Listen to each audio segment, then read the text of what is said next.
Assalamualaikum warahmatullahi wabarakatuh. Allahumma sholli ala sayyidina Muhammad wa ala alihi wa sahbihi ajma'in. Yang saya hormati Profesor Dr. Darwis Huda, yang saya hormati ini semua guru-guru saya, Masya Allah, bahkan yang hadir di sini semuanya adalah guru-guru saya. Yang saya hormati Ibu Dr. Nur Rofiah, yang saya hormati Dr. Fakihuddin. Terima kasih Pak Kiai, bukunya membuka perspektif baru dalam pandangan saya. Dan juga terima kasih Pak Mut untuk kesempatannya. Alhamdulillah hari ini tadi kita sudah sama-sama mendengar bagaimana konsep mubadalah dari Pak Fakih, kemudian bagaimana konsep mubadalah itu lahir, kemudian kita juga sudah mendengar sama-sama bagaimana karakteristik bahasa Arab untuk memahami konsep mubadalah yang disampaikan oleh Bu Nur Rofiah. Hari ini izinkan saya untuk mengambil konsep mubadalah itu dalam contoh, saya mengangkat isu dalam isu rumah tangga, khususnya dalam suami dan istri. Di awal-awal tadi Prof Darwis ya sudah mengatakan satu ayat yang disebut sebagai ayat undangan, yaitu surah Ar-Rum ayat 21. Maka saya memulai presentasi saya pada kali ini untuk melihat bagaimana konsep mubadalah itu hadir di tengah-tengah kita adalah dari pernikahan. Maka saya mengambil ayat pertama kali adalah Ar-Rum ayat 21, bahwa banyak sekali ayat-ayat di dalam Al-Quran tentu saja yang menunjukkan kesalingan atau mubadalah, kerjasama antara laki-laki dan perempuan.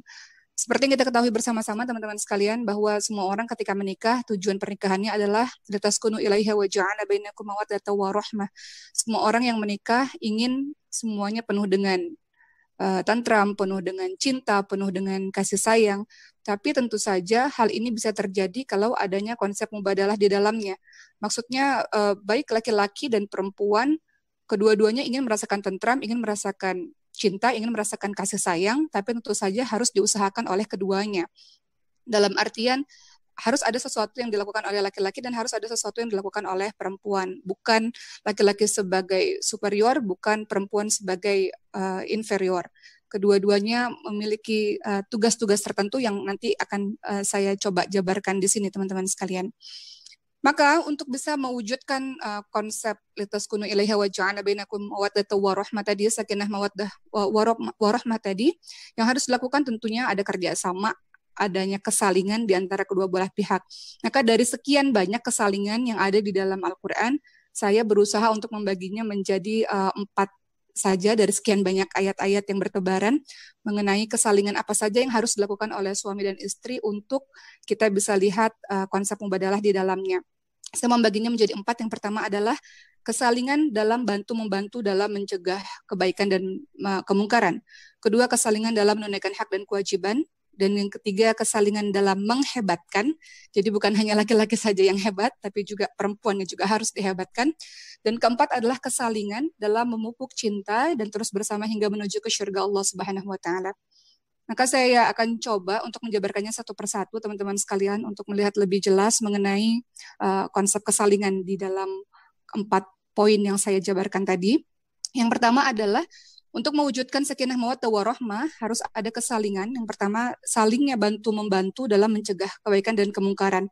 Surah At-Taubah ayat 71 ini termasuk surah atau ayat yang paling sering salah satu ayat yang cukup sering disebutkan ketika kita membahas mengenai konsep mubadalah atau konsep kesalingan ini, teman-teman sekalian. Dalam surah At-Taubah ayat 71 disebutkan secara eksplisit bagaimana laki-laki dan perempuan mereka adalah menjadi penolong satu dan yang lainnya. Kita lihat, a'udzubillahi minasyaitonirrajim.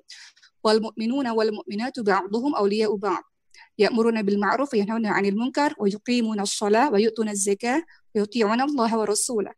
Yang artinya adalah dan orang-orang yang beriman, dan disebutkan secara eksplisit di sini laki-laki dan perempuan.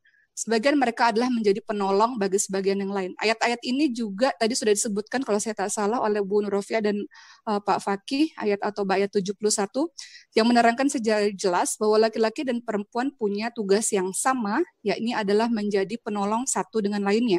Menolong untuk apa? Mereka menyuruh mengerjakan pekerjaan yang ma'ruf, mencegah dari perbuatan yang mungkar, mendirikan sholat dan menunaikan zakat. Mereka taat kepada Allah dan Rasul-Nya. Jadi di sini secara jelas sekali kita sudah bisa lihat adanya kesalingan yang menunjukkan bahwa laki-laki dan perempuan harus saling menjadi penolong satu sama lain. Dan banyak ayat-ayat lainnya yang serupa. Contohnya dalam surah Al-Maidah ayat 2 juga disebutkan hal yang serupa dalam hal tolong-menolong. Dalam surah Al-Maidah ayat 2 Allah Subhanahu wa taala berfirman, "A'udzubillahi minasyaitonir rajim, wa ta'awanu 'alal birri wat taqwa wa la ta'awanu 'alal itsmi wal 'udwan." Yang artinya tolong menolonglah kamu dalam kebaikan dan takwa dan jangan tolong menolong dalam berbuat dosa dan pelanggaran.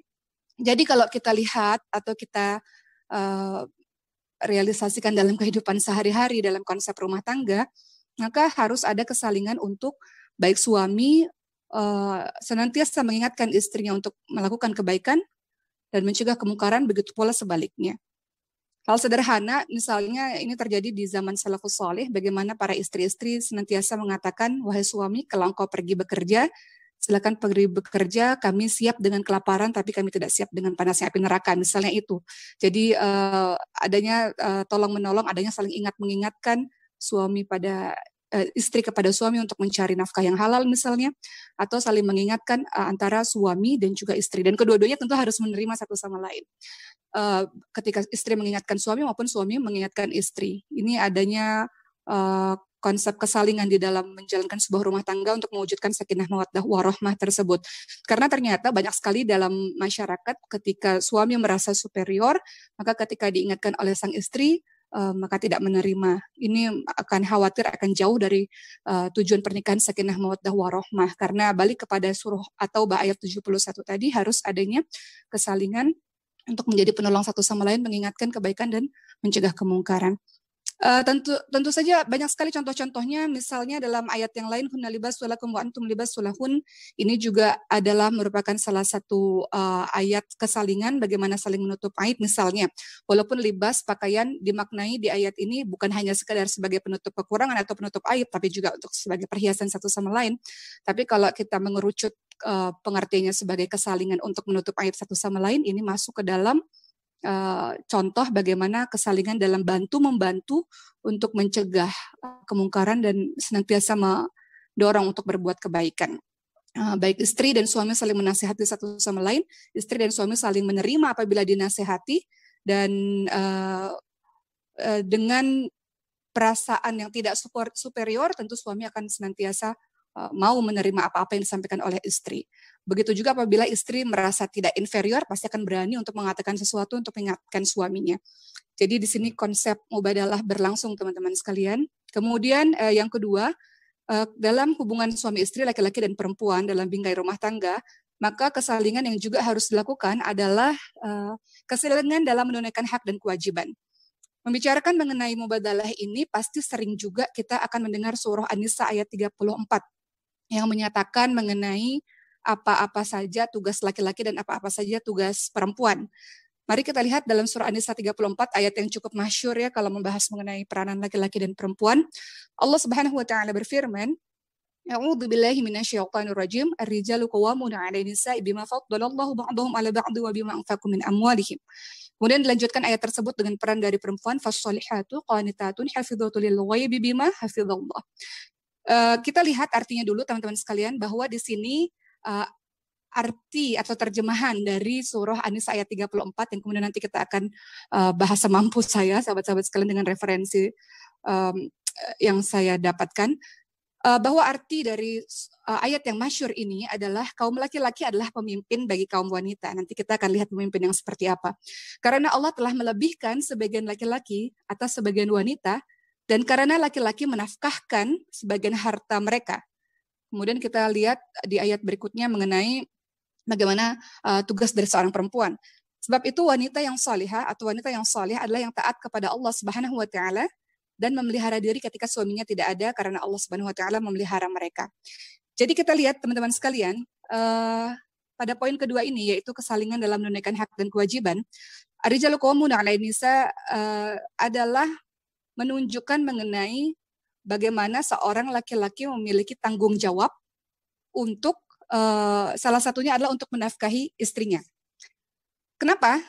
Kenapa laki-laki yang diberikan tanggung jawab ini, walaupun sebenarnya di masa yang sekarang perempuan juga banyak yang akhirnya berperan menjadi tulang punggung keluarga. Senada dengan penjelasan dari Ibu Nur Rafiah tadi, bahwa sebenarnya karena perempuan ini memiliki keterbatasan dalam hal agama, salah satunya adalah yang tadi ya, karena dia haid atau dia nifas, dia ada hamil, melahirkan dan sebagainya, sehingga sebenarnya laki-laki memiliki keluangan waktu yang lebih dibanding dengan para perempuan untuk mencari nafkah. Kemudian secara sosial di masyarakat juga lebih banyak kesempatan untuk laki-laki seperti itu. Kalau kita lihat dari kenapa pada akhirnya laki-laki yang menjadi orang untuk menafkahi keluarganya, karena itu tadi. Bukan berarti perempuan tidak bisa. Dalam kehidupan yang sekarang kita lihat bahwa banyak sekali akhirnya dengan takdir Allah, misalnya suaminya di PHK atau suaminya sakit atau suaminya meninggal dunia, akhirnya seorang perempuan juga bisa untuk menjadi seorang pencari nafkah untuk keluarganya. Tapi yang saya pahami di Ar-Rijal Qawwamuna 'ala Nisa ini adalah perkara tanggung jawab mengenai seorang laki-laki kepada istrinya. Sebelum saya bahas lebih lanjut teman-teman sekalian, saya teringat akan KDRT yang terjadi di pernikahan atau di rumah tangga. Saya mengutip dari 4 jenis KDRT menurut Undang-Undang Nomor 23 Tahun 2004 tentang penghapusan kekerasan dalam rumah tangga. KDRT itu, ini KDRT bisa terjadi karena salah satunya merasa lebih superior tentu saja. Baik laki-laki maupun perempuan, yang walaupun biasanya cenderung lebih banyak laki-lakinya. KDRT itu terjadi ada 4 hal, yaitu ada fisik, verbal, seks, pemaksaan ya, dan kemudian finansial. Termasuk tidak menafkahi itu termasuk bagian dari kekerasan dalam finansial. Tapi juga jangan salah, menafkahi kalau dia superior di dalam satu hubungan tidak setara, terlalu superior, yang satu terlalu inferior. Misalnya sang laki-laki menafkahi, tapi kemudian menempatkan pasangannya dalam posisi meminta untuk mendapatkan uang, itu juga bagian dari kekerasan.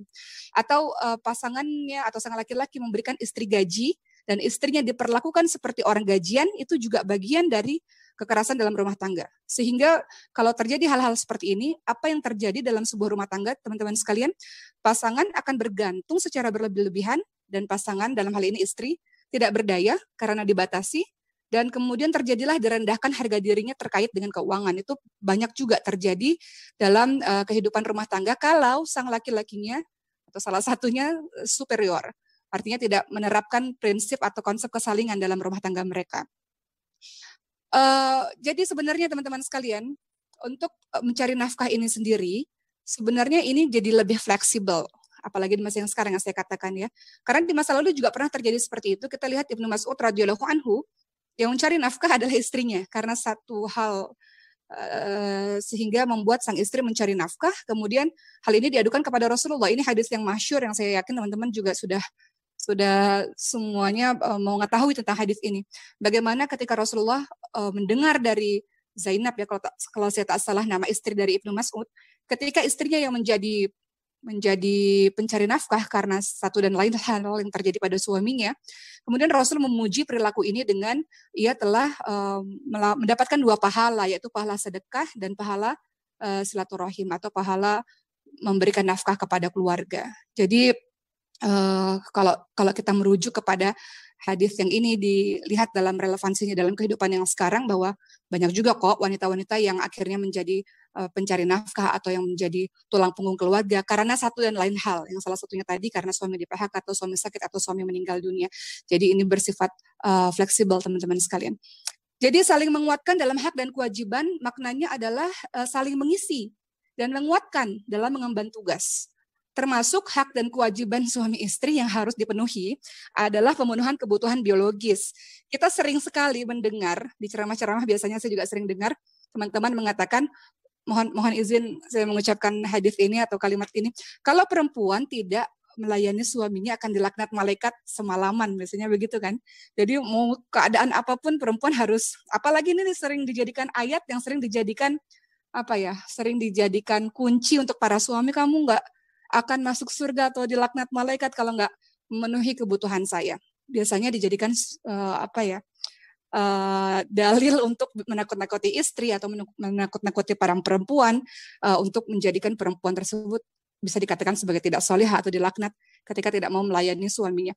Sebenarnya hak untuk melayani kebutuhan biologis ini adalah tugas laki-laki dan perempuan. perempuan memiliki kebutuhan dan laki-laki memiliki kebutuhan yang sama. Cuman kalau kita lihat teman-teman sekalian, kenapa pada akhirnya biasanya para penceramah atau dai mengatakan hal demikian, karena kita lihat lagi kondisi laki-laki dan perempuan yang berbeda sebenarnya. Kalau kita lihat laki-laki punya hormon tertentu yang perempuan nggak punya, misalnya karena dorongan hormon testosteron, ya, sehingga membuat laki-laki memiliki kebutuhan lebih dibanding perempuan pada umumnya. Pada umumnya seperti itu. Jadi bisa dipahami bahwa ketika istri tidak melayani maka akan seperti itu, karena kalau kita balik lagi memahami kebutuhan laki-laki biasanya pada umumnya lebih daripada kebutuhan dari perempuan. Tapi ini tidak jadi membuat perempuan dalam posisi sebagai seorang budak atau perempuan dalam mau sakit, mau dia lelah, mau dia capek harus dipaksa untuk melakukan misalnya. Karena kalau kita masuk lagi kepada konsep kesalingan, ya di dalamnya harus ada tadi ya, harus ada kesalingan menghargai, menghormati. Seperti itu. Bukan tadi bahasanya Ibu Rofiah adalah bukan salah satunya menjadi budak atau menjadi hamba sahaya, karena hamba sahaya kepada Allah Subhanahu wa taala saja. Jadi kalau laki-laki dan perempuan ya memahami konsep kesalingan ini, maka tidak akan terjadi KDRT di dalamnya, baik KDRT seksual, KDRT finansial, KDRT verbal maupun KDRT fisik. Begitulah teman-teman sekalian. Berikutnya ada satu kasus juga yang ingin saya beritahu kepada teman-teman sekalian, bahwa termasuk di Indonesia, mungkin di negara-negara lain juga demikian, biasanya tugas-tugas domestik dikatakan atau tugas-tugas rumah tangga wajib bahwa itu adalah tugasnya seorang perempuan. Seakan-akan laki-laki tidak boleh memasak atau laki-laki tidak bisa membantu pekerjaan rumah tangga. Padahal kita lihat Rasulullah Shallallahu Alaihi Wasallam, teman-teman sekalian, beliau membantu pekerjaan rumah tangga istrinya. Tapi yang beredar di kalangan kita, termasuk di Indonesia, bahwa seakan-akan sudah menjadi hal yang lumrah bahwa laki-laki tidak mengurusi pekerjaan domestik. Padahal kalau kita lihat teman-teman sekalian, saya mengambil pendapat dari 4 imam mazhab yang sepakat bahwa ternyata tugas domestik bukan tugasnya suami loh, bukan tugas domestik, bukan tugasnya istri saja loh. Mari kita lihat, saya akan jabarkan satu persatu supaya ini mengurangi superioritas dari seorang laki-laki kepada seorang perempuan, dan perempuan memahami posisinya supaya kalau dalam kasus rumah tangga dia direndahkan, dia punya landasan untuk berargumen sehingga mereka punya posisi yang saling menghargai satu sama lain. Kasus yang paling sering terjadi dalam masyarakat, khususnya dalam bidang rumah tangga, bahwa seluruh pekerjaan rumah tangga, ya seluruh pekerjaan rumah tangga pasti akan diserahkan kepada perempuannya. Mari kita lihat bahwa 4 imam mazhab mengatakan justru tidak demikian. Justru saya mengambil pertama dari Al-Khosani dari mazhab Hanifiyah. Maka disebutkan seandainya suami pulang membawa bahan pangan yang masih harus dimasak dan diolah, namun istrinya enggan memasak, maka istri tidak bisa dipaksa. Suaminya diperintahkan untuk membawa makanan yang siap santap. Atau kita lihat yang kedua dari Ad-Dardir dari mazhab Malikiyah mengatakan wajib atas suami melayani istri walaupun istrinya punya kemampuan untuk berkhidmat. Bila suaminya tidak pandai memberikan pelayanan, maka wajib baginya untuk menyediakan pembantu buat istrinya. Atau kita lihat yang ketiga dari Al-Imam Asy-Syairozi dari mazhab Syafi'iyah. Dikatakan tidak wajib bagi istri membuat roti, memasak, mencuci, dan bentuk khidmat lainnya untuk suami, karena yang ditetapkan dalam pernikahan adalah kewajiban untuk memberikan pelayanan seksual, sedangkan pelayanan lainnya tidak termasuk kewajiban. Atau yang keempat kita lihat lagi pendapat dari mazhab Hanabilah, sejalan dengan mazhab-mazhab lainnya. Ya, ini intinya tugas istri bukan melakukan tugas yang seharusnya dilakukan oleh para pembantu rumah tangga.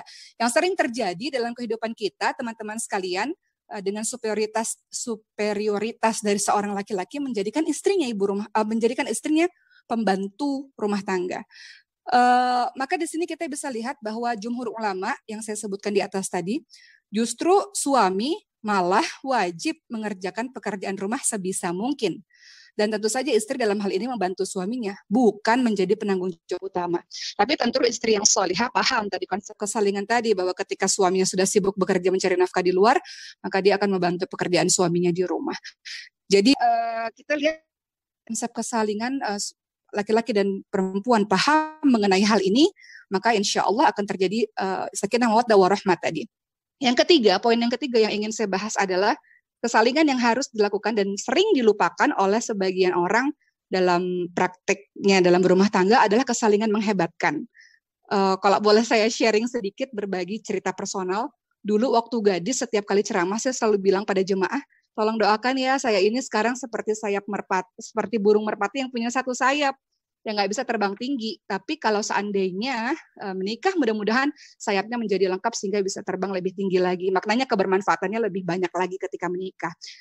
Itu biasanya saya ucapkan secara sederhana kepada para jemaah.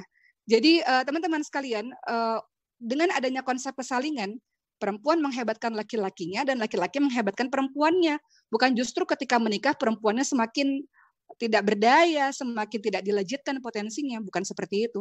Kalau kita lihat konsep kesalingan, kita justru paham bahwa baik perempuan maupun laki-laki kita semua dituntut untuk menjadi khairu ummah. Kuntum khairu ummah ukhrijat linnas ta'muruna bil ma'ruf wa tanhauna 'anil munkar. Kita dituntut untuk menjadi manusia terbaik. Kita dituntut laki-laki dan perempuan, tidak hanya laki-laki saja, dituntut untuk melejitkan seluruh potensi yang ada pada diri kita untuk menjadi diri yang lebih solih atau mensolihkan orang-orang sekitarnya atau mensolihkan masyarakatnya. Jadi itu yang harus dipahami oleh para laki-laki. Makanya saya selalu kagum, sahabat sekalian, kalau saya biasanya Allah izinkan keluar, saya lihat bagaimana banyak loh laki-lakinya yang rela menjadi tukang cuci piring gitu ya untuk mencari nafkah, sementara istrinya PhD di mana gitu, dan mereka bergantian untuk saling menuntut ilmu. Jadi dengan adanya konsep kesalingan, pemahaman ini, maka baik laki-laki dan perempuannya akan saling menghebatkan dalam hal menambah ilmu dan yang lain-lainnya. Kalau kita lihat contohnya, Siti Khadijah radhiyallahu anha menghebatkan Rasulullah SAW dengan hartanya. Dan kemudian kita lihat Rasulullah SAW menghebatkan Siti Aisyah radhiyallahu anha, diberikan ilmu, diberikan contoh yang baik, sehingga ketika Rasulullah SAW wafat, maka kita lihat bagaimana Siti Aisyah kemudian menjadi rujukan bagi banyak para sahabat untuk bertanya kepadanya. Jadi istrinya dibuat pintar, istrinya dibuat berilmu, istrinya dibuat bermanfaat kepada banyak orang sesuai dengan kemampuan atau skillnya. Jadi saling mendukung dalam menambah ilmu. Kemudian berikutnya teman-teman sekalian, yang keempat atau yang terakhir adalah kesalingan untuk memupuk cinta dan terus bersama sampai ke surga Allah Subhanahu wa taala. Nggak bisa perempuannya aja yang berkorban terus, atau laki-laki yang berkorban, biasanya sih perempuan yang berkorban terus, nggak bisa. Harus kedua-duanya terjadi, kedua-duanya saling memupuk cinta bersama sampai ke surga Allah. Caranya gimana? Adalah dengan kedua-duanya saling menjaga komitmen pernikahan.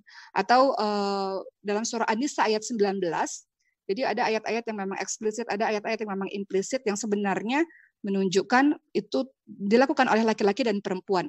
Dalam surah An-Nisa ayat 19, teman-teman, ini juga ayat yang masyhur membicarakan mengenai relasi laki-laki dan perempuan.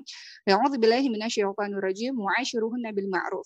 Dan bergaulah dengan mereka secara patut. Maknanya adalah laki-laki mempergauli wanita dengan patut, pun sebaliknya seperti itu. Kemudian bila kamu tidak menyukai mereka, maka bersabarlah. Mungkin kamu tidak menyukai sesuatu, padahal Allah menjadikan kebaikan yang banyak padanya. Jadi bersabar tidak hanya seorang istri saja bersabar, tapi juga suami bersabar dalam menghadapi istri. Mempergauli secara patut, tidak hanya laki-laki saja yang mempergauli wanita patut, wanita pun juga mempergauli suaminya dengan cara yang patut. Jadi begitu teman-teman sekalian, dengan 4 poin yang saya sampaikan mengenai konsep mubadalah ini, yang saya angkat adalah isu rumah tangga. Mudah-mudahan setiap laki-laki memahami bahwa tidak boleh ada superioritas di dalamnya, dan perempuan juga memahami bahwa dirinya bukan hamba sahaya dengan banyak ya dalil-dalil yang sering diucapkan untuk menakut-nakuti seorang wanita. Ketika kita memahami konsep ini, mudah-mudahan keluarga kita bisa berjalan bersama-sama, hebat bersama-sama, melejitkan potensi bersama-sama, sehingga mewujudkan kebaik. Kalau rumah tangganya baik, insya Allah mudah-mudahan dia punya kekuatan untuk bisa menghebatkan peradaban, insya Allah. Mungkin segitu dulu dari saya. Terima kasih. Wassalamualaikum warahmatullahi wabarakatuh.